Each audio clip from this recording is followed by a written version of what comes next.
Hey guys, welcome back to the So Cultured podcast with our brand new theme, The Origins. Yeah, and if you guys missed it last week, The Origins is all about discovering science through the lens of history. So we are picking some really fun topics and we are taking it right back to the start and just talking all about the crazy experiments, the really cool people who basically just started off these fields. And it's been so interesting because, spoiler, like who knew AI would be related to like World War II? Like it's so interesting. And as we mentioned last week, like I just love reading about history, and I think we spoke about like horrible histories, like that weird program Yeah. you used to watch when you were a kid. And whenever there was like science stuff in there, I just found it so interesting. So yeah, we're so excited to bring you guys this season, and we just hope that you enjoy it.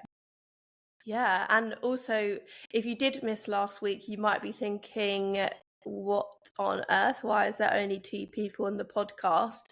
Yaz let you guys know last week that she won't be continuing with So Cultured Podcast because she has other commitments. So from now on, it will just be us two. So we hope that's okay, guys. But we're excited to continue this on, and we are super excited for season 4 as well. Yeah, it just feels weird, like filming without Yaz. I know. Like it's bittersweet, but I know, you know, she's got other things going on. So yeah, I just feel weird like without her. But hopefully we will still bring you guys the same fun, informative podcast that you love. But moving on to the conversation to a happier note, because I don't want to upset anyone. We just mentioned like weird programs, and I have to tell you about this really weird documentary that I was watching. Actually, to be fair, it was like I want to say it was like a year or 2 ago. Now, don't judge me here, but I actually have this really weird fascination with watching documentaries about sex. I just find it really, really interesting. So I was watching documentaries about like swingers, and in this one episode, they were talking a lot about sex dolls. Okay. And then they went on to talk about sex robots. And I was like, what the hell? So there's actually people who buy sex robots, and they're actually pretty cool. So it's like an alive sex doll with like a silicone face, and like they blink, some of them talk. And obviously a lot of other things go on, if you know what I mean. But I just find it so interesting because do you know about sex robots? No, I mean, I'm really, really, really not surprised that they exist, to be honest, because I feel like that is a sphere that's always trying to like elevate its game and like always trying to like bring you new experiences, you know. But yeah, I'm really not surprised that it's a thing, but I've never heard of it before, no. I've seen it in TV programs. Have you?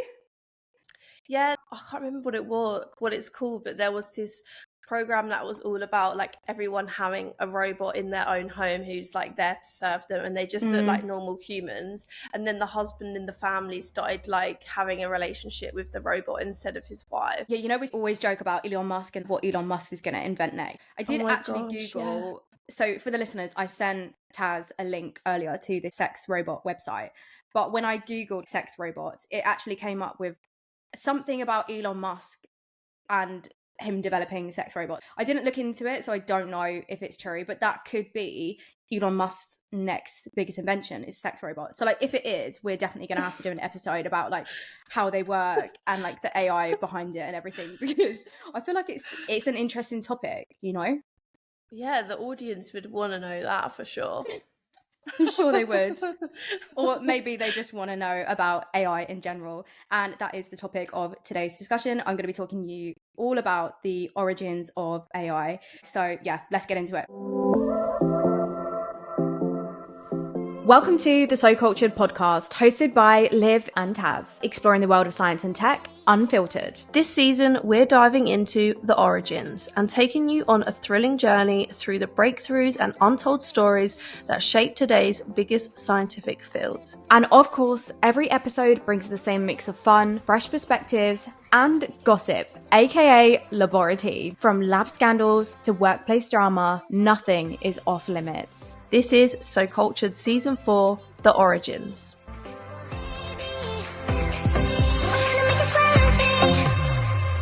Picture this, it's the summer of 1956. Elvis Presley's Heartbreak Hotel is dominating the music charts.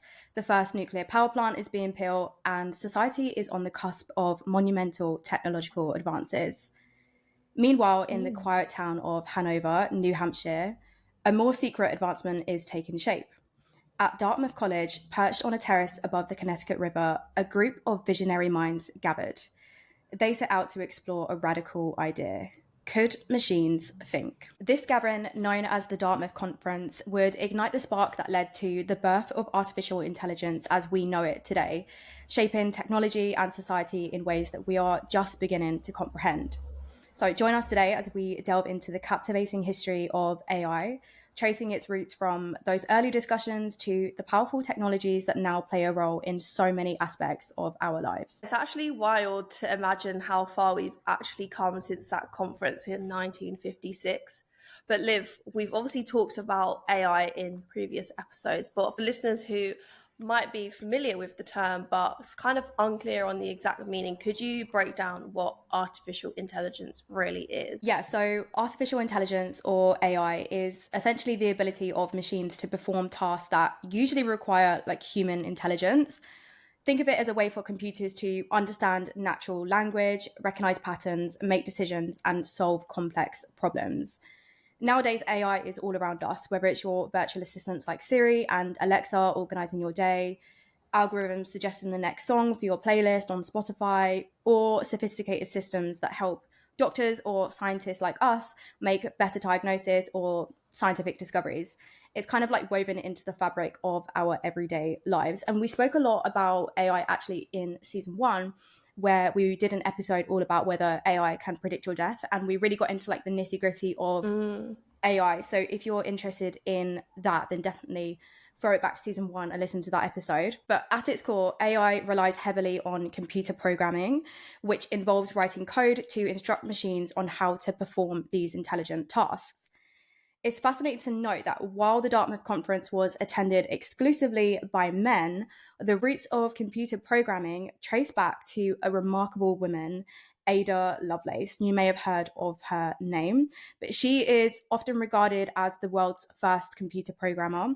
So Lovelace envisioned the potential of machines to go beyond mere calculations, and she really laid the groundwork for the field of computing. Yeah, I actually have heard of Ada Lovelace before, and I think that's quite rare because usually when there's like scientific discoveries and there's been a woman involved, it's usually been that like her male counterparts that have kind of like taken the glory for that, I guess. Yeah. Oh, who was it? With like the discovery of DNA. It was Rosalind like, Franklin. yeah, and everybody gives the credit to Watson and Crick, right? Yeah. Yeah, so sad. But I feel like she's kind of being more and more recognized now, which is nice. But it's just so annoying that it wasn't back in the day. But yeah, I love hearing that a woman set the stage for today's discussion about AI. And typically, I think people think programming is like heavily male dominated. And I'm sure you have experience in that as well, Liv. So I really want to hear more about Ada Lovelace. Ada Lovelace was born in 1815. She was born to a prominent family in London. So she was the daughter of a known poet called Lord Byron, and her mother was called Anne Isabella Milbanke.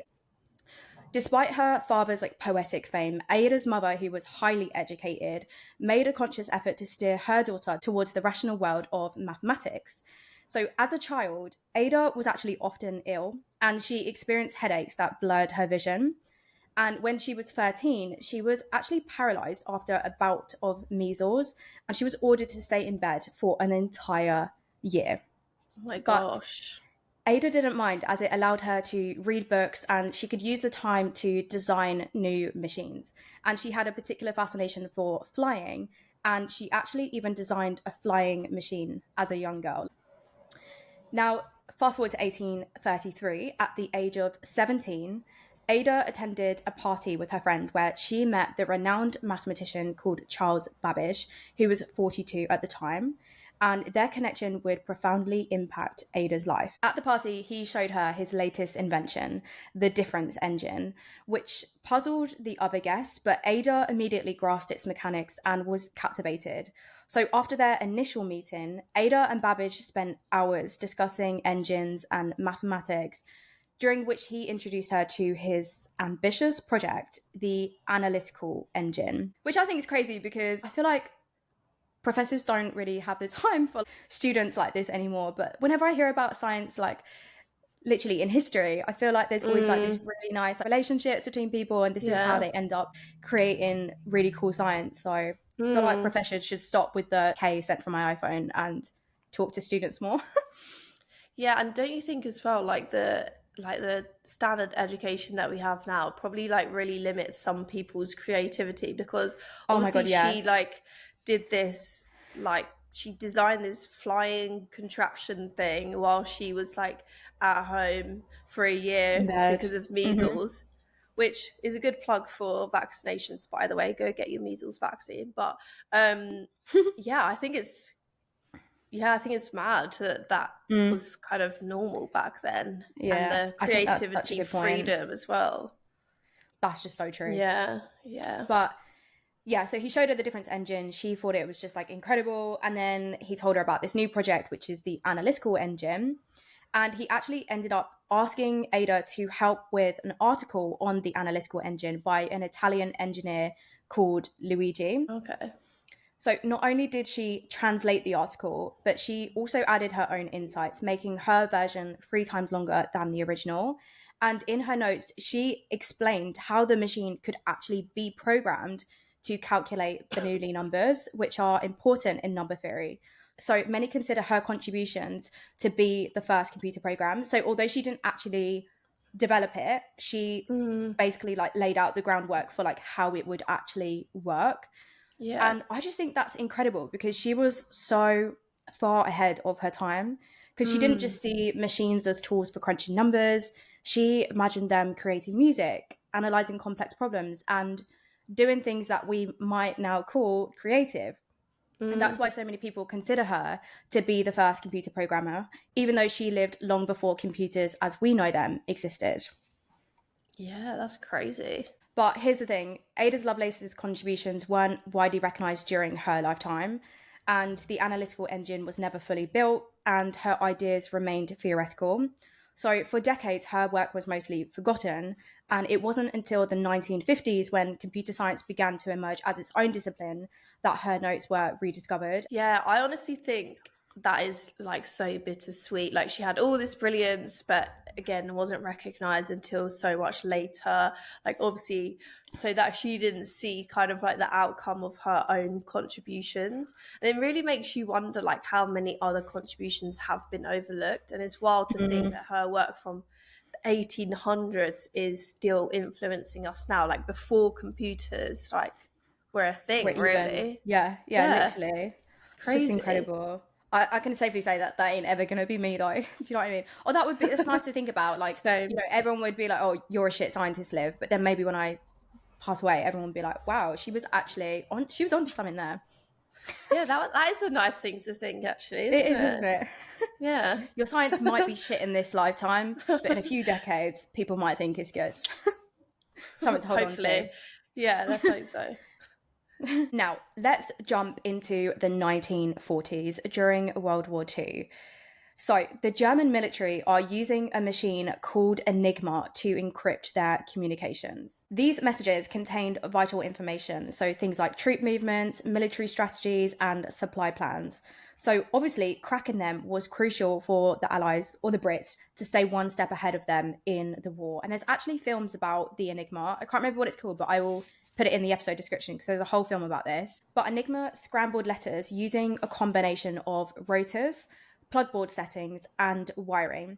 And if you look at a picture of the Enigma, it basically just looks like a really complicated typewriter. But it created over 159 million possible combinations. And it was essentially unbreakable. And every day the settings changed. So breaking just one day's code was like solving the world's hardest puzzle in 24 hours. Yeah, that's crazy. I actually did see that film, and I am not 100% sure on what it's called, but I think it is called The Enigma or something like that. That would make sense. Yeah. But that's a really good film, so I would recommend. But was the Enigma itself a form of AI then? Yeah, not quite. It was just a very advanced machine for the time, but it wasn't intelligent. So it didn't learn, adapt, or solve problems. It Oh, just okay. carried out the instructions set by its operators. Now, to crack the code, the Brits turned to one of the brightest minds of the 20th century, a man named Alan Turing. And he is a mathematician, logician, and a visionary who is often called the father of modern computing. So, at just 27 years old, he joined the team at Bletchley Park, a top secret British code breaking centre, and he was tasked with deciphering Enigma. But the thing about Turing is that he wasn't daunted with this task. Instead, he built something extraordinary to break the code, a machine called the bomb. But how did it work? So, Turing realized that many German messages included predictable phrases like weather reports or Hail Hitler. And these clues, known as cribs, provided a starting point. The bomb's job was to figure out the correct settings of the Enigma machine that would turn the scrambled letters into a coded message back into the original plain text. It systematically stimulated the rotors and wiring of the Enigma machine, checking each possible configuration against the clue. When a setting didn't match, the bomb eliminated it and moved on, narrowing down the correct combination step by step. And what's fascinating is how this does relate to AI. So, although, like I said, the bomb didn't think like we imagine AI does today, it did automate the process of logical deduction. It was an early example of a machine performing a complex task by following a set of rules, which is essentially an algorithm. So, after the war, Turing began exploring a revolutionary question: could machines be designed to think?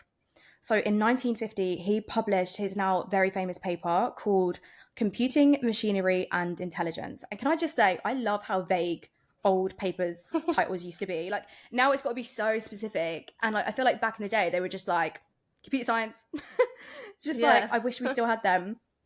But yeah, this was a really famous paper where he introduced the idea of a machine that could mimic human intelligence.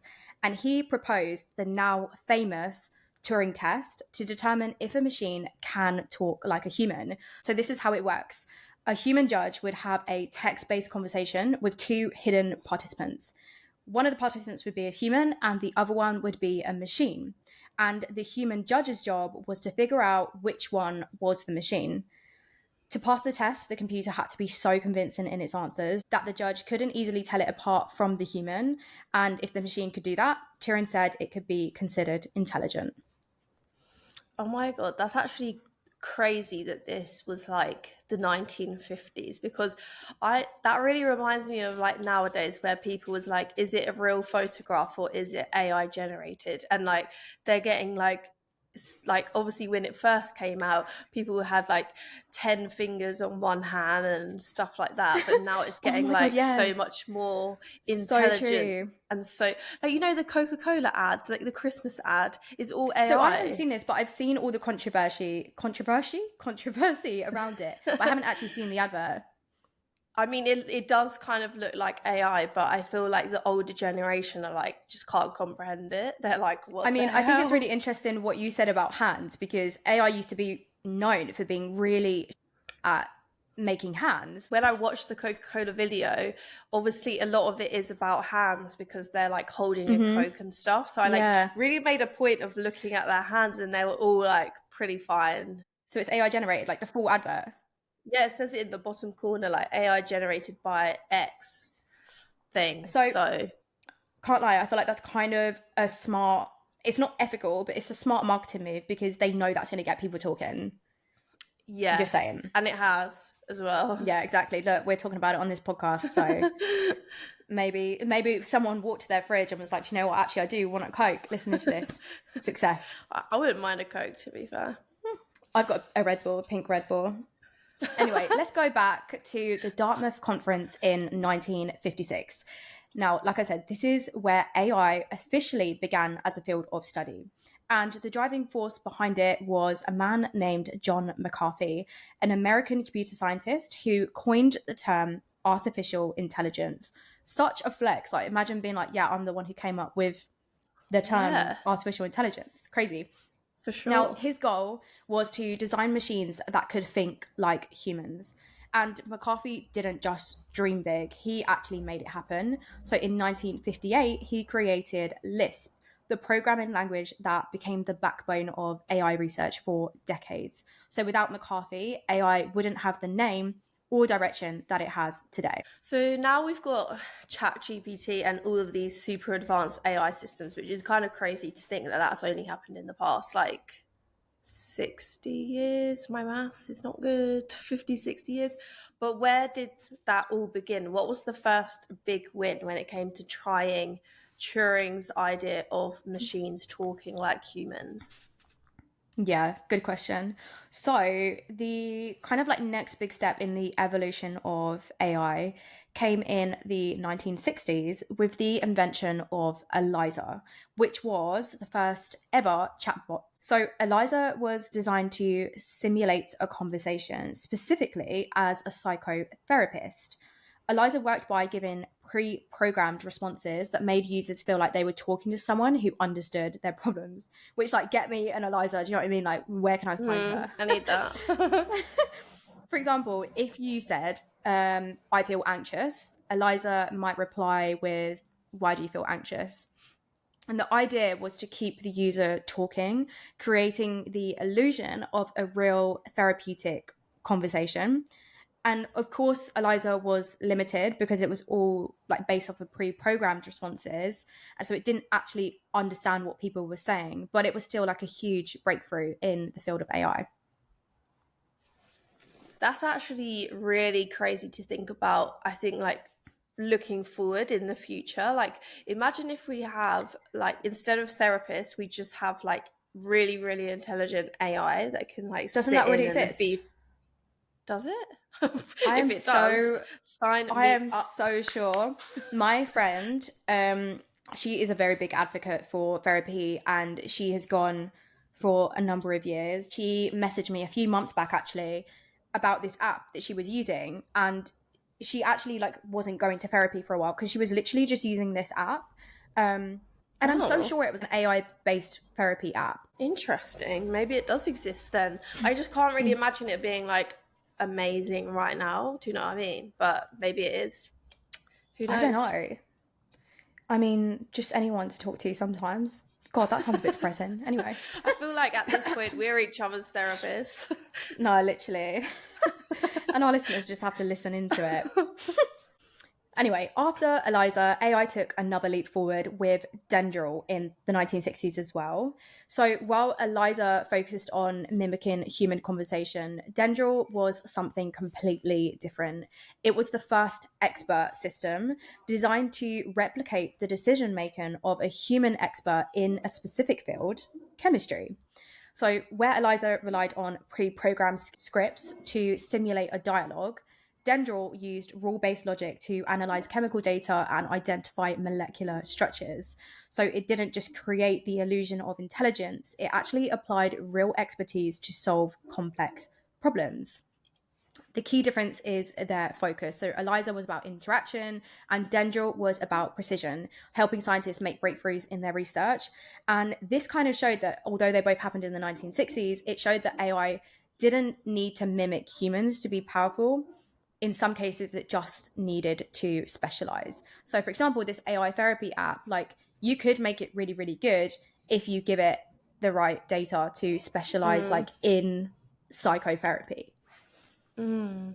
Okay, so it looks like we're all going to be replaced in our future jobs. No, I'm joking, but so Eliza was kind of more of like a chatbot experiment, while Dendril was actually doing science, I guess, or making scientific Mm-hmm. decisions.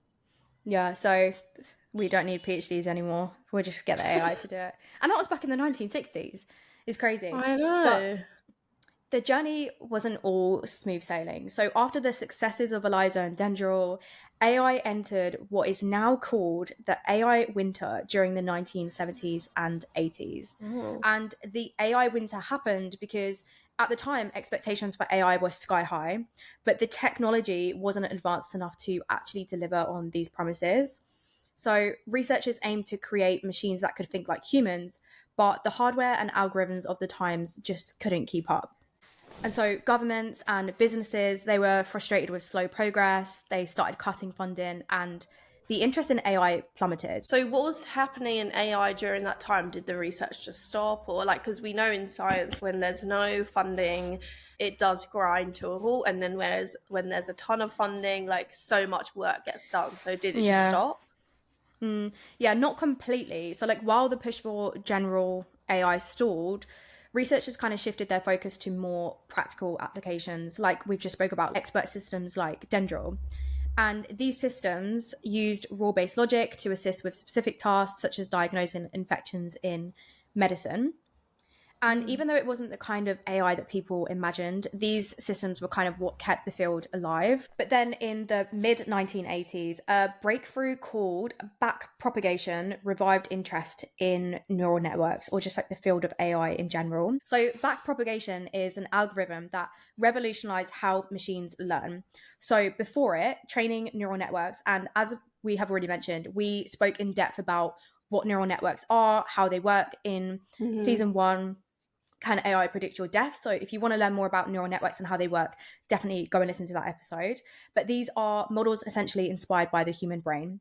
So training these before backpropagation was essentially impossible because researchers back then couldn't figure out how to adjust the layers of the network in order to improve accuracy.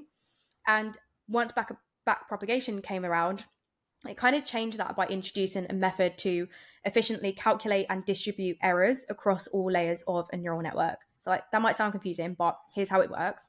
So if we imagine a neural network making a prediction, like maybe, for example, it's trying to identify an image of a cat. If the prediction is wrong, so if it predicts that it's not a cat and it is, then backpropagation will calculate how far off the prediction it was, and it sends that error back through the network. And so each layer adjusts its weights, essentially fine-tuning its decision-making. So each time the network gets closer and closer to the correct answer every time. So by repeating this process, the network improves, learning to identify patterns more accurately over time. Okay, so the name backpropagation kind of makes a lot of sense based on that. So like the system kind of teaches itself by, I guess, figuring out where it went wrong. Yeah, exactly. Like definition of learning from your mistakes. Something humans could probably do a little bit better. Yeah, for sure. No shade. So backpropagation was introduced earlier in theory, but it wasn't until the 1980s when computers became more powerful that it actually became practical to use. And researchers like Geoffrey Hinton popularized it, showing how neural networks trained with backpropagation could solve complex problems like image recognition and language processing. And this breakthrough was what really reignited the interest in AI, paving the way for modern deep learning. Today, everything from facial recognition to tools like ChatGPT relies on the principles of backpropagation to learn and improve. So I guess like what you're trying to say from that is that backpropagation was, I guess, the missing piece that helped AI get back on track of like sparking people's interest in it again. Yeah, definitely. So because of this, by the late 1980s and early 1990s, AI was starting to rebound from the AI winter and the field entered a period of revival. There was also a shift in how researchers approached AI. So instead of trying to replicate human thinking outright, they began focus on teaching machines to learn from data. And this marked the rise of what we now know as machine learning. And machine learning, again, I'm going to say again, we spoke about it in season 1. But it's all about creating algorithms that can recognize patterns in data and improve their performance over time without being explicitly programmed to do so. So, for example, instead of telling a computer exactly how to identify a cat in a photo, you would train it by showing it thousands of images labeled cat or not a cat. And over time, the machine learns the patterns that define a cat, like maybe its shape or fur or ear shape. And then it's basically gets the ability to identify them in new unseen images. And this approach was a game changer because it meant machines could adapt to new situations and handle tasks too complex for humans to write step-by-step rules for. And with more powerful computers and growing data sets in the 90s, machine learning started to flourish. So I guess instead of hard coding intelligence into machines, they basically figured out how to make the machines teach themselves. Exactly. And this shift brought around some of the most incredible milestones. So, for instance, in 1997, IBM's Deep Blue actually managed to defeat the world chess champion, 𝗾𝘂𝗃𝗀𝗯, which was a historic moment that showed how machine learning could enable AI to excel at strategy and analysis. Imagine being like the world champion of something and then AI just beats you. Like, that is savage. That is so sad. So the next big leap came with the rise of generative AI, which is what we have kept talking about and kept hinting at. So while traditional AI focused on analyzing data and making predictions, generative AI really flipped the script when it came to AI. It was all about creating something new. So generative AI is definitely what they used in that Coca-Cola advert, for example. So the foundation for generative AI was laid in the early 2000s with the development of generative adversarial, I think that's how you pronounce it, networks, or GANs, by 𝗃𝘃𝗀𝗯𝗯 and his team in 2014. So GANs work by having two AI systems, a generator and a discriminator, and essentially they compete with each other. So the generator creates new data like images, while the discriminator tries to identify whether the data is real or generated. Over time, this back and forth competition essentially ends up improving the quality of the generated content, leading to stunningly realistic results like they've used in the Coca-Cola advert, clearly because the hands were so good that you're like, is that AI or not? I don't know. And this was really the start of AI being used to create art, music, and in even like entirely new images. So it was no longer just about solving problems, but it was also about fostering creativity. That is actually wild to think. Like, you could just create a completely new thing. Like, I think it's so wild when you use like ChatGPT to create an image for you, and it just like it literally just brings something up that's probably completely new. So Yeah. So GANs are basically two AIs playing a game of real or fake until I guess the generator gets so good that even the other AI can't tell the difference. Is that right? Yeah, exactly. Although that concept does slightly confuse me because I'm like, surely if the one that's like if the generator is getting better, surely the like detective AI is also getting better. But true. I don't know. I'd have to read more into that, but I'm sure there is something behind that. Or maybe they just grow together, like, you know, keep getting better together. I don't know. It's really interesting. But I really like the idea of like using AI to like, well, do I like it? Maybe like such a word. I think it's interesting. Yeah, like it's really interesting how they're not using humans to detect that. They're using AI. I'm sure there's some limitations to that anyway. But in 2020, I'm sure we all remember it, we saw the launch of OpenAI's GPT-3, which brought generative AI to absolutely new heights. So unlike GANs, which focus on visual data, GPT-3 uses language models to generate human-like text. It can create essays, it can answer questions, and even create poetry. I'm almost 100% sure that 99% of our listeners use ChatGPT. You use it, I use it to help me with this podcast script. I literally use it for everything. Like, it's just so good. But GPT-3 wasn't just about language. It was a demonstration of how far AI had come in understanding and mimicking human communication. And it didn't stop there. So tools like DALL-E emerged, which you've just mentioned, generates images from text descriptions, while AI systems like Deep Dream can turn neural networks into artistic tools. And before we finish, I just want to touch on what I think is one of the wildest stories, personally, to come out of the AI field, the robot 𝗃𝘃𝗃𝘀. Have you heard about 𝗃𝘃𝗃𝘀? I have actually, yeah, and it's scary. Oh my gosh, just crazy. So for any of the listeners who haven't heard, 𝗃𝘃𝗃𝘀 was created by Hanson Robotics in 2016, and she is designed to engage in human-like interactions using a mix of AI systems, including natural language processing, computer vision, and emotion recognition. But what really sets her apart is she actually has the ability to recognize faces, track eye contact, and tailor her responses to emotional cues. This is the craziest part.